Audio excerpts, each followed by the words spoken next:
भगवान बुद्ध अपने शिष्यों को उपदेश दे रहे थे कि तभी एक शिष्य ने उठकर कहा, भंते, क्या यह सत्य है कि जो व्यक्ति जैसा अन्न खाता है उसका मन भी वैसा ही हो जाता है? यह सुनकर भगवान बुद्ध ने एक कथा सुनाई। किसी जंगल में एक साधु रहता था। कितने ही लोग उसके दर्शन करने को आते थे। जो भी जाता उसे शांति मिलती। एक दिन उस देश के राजा भी वहां गए। देखा साधु एक वृक्ष के नीचे बैठे हैं। सर्दी और वर्षा से बचने का कोई प्रबंध नहीं है। राजा ने कहा, महात्मन, यहाँ तो बहुत कष्ट होता होगा। आप मेरे साथ चलिए, महल में रहिए। साधु पहले तो माना नहीं। राजा ने बहुत आग्रह किया तो बोले, अच्छा चलो। महल में गए, एक सुंदर कमरे में ठहरे। हर समय नौकर उपस्थित रहने लगे।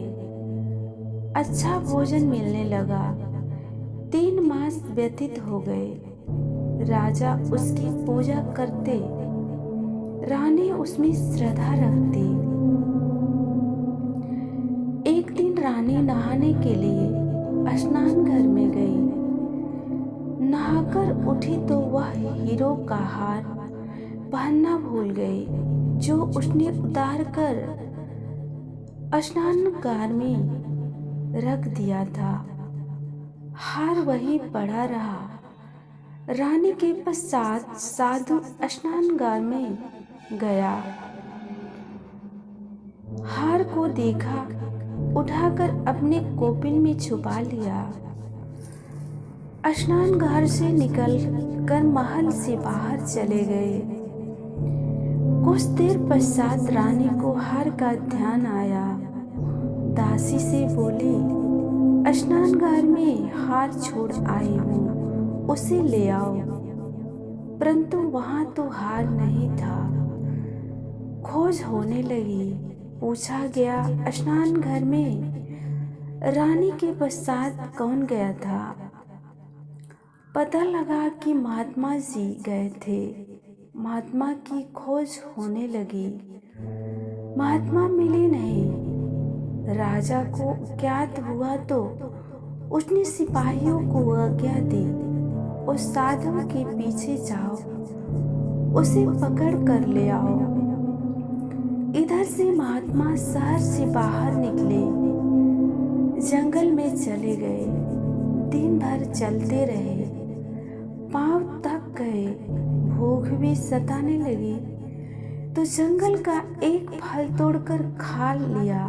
फल था एक औषधि। उसने दस्त लग गए।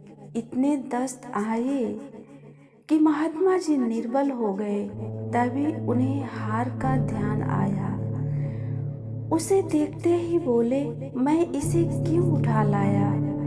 मैंने चोरी क्यों की? उसी समय वापस चल पड़े।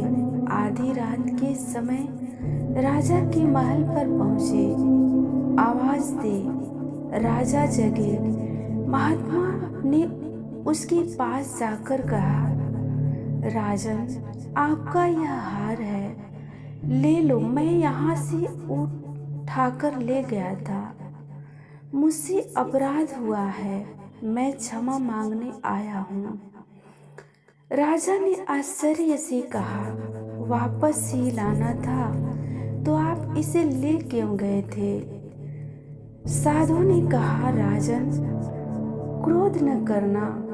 3 मास तक मैं तुम्हारा अन्न खाता रहा। उससे मेरा मन पापी हो गया था। जंगल में जाकर दस्त आए, शरीर शुद्ध हो गया, तुम्हारे अन्न का प्रभाव समाप्त हो गया। तब मैंने वास्तविकता को जाना और वापस आ गया। इसलिए कहते हैं कि जैसा अन्न खाओगे वैसा ही मन बनेगा।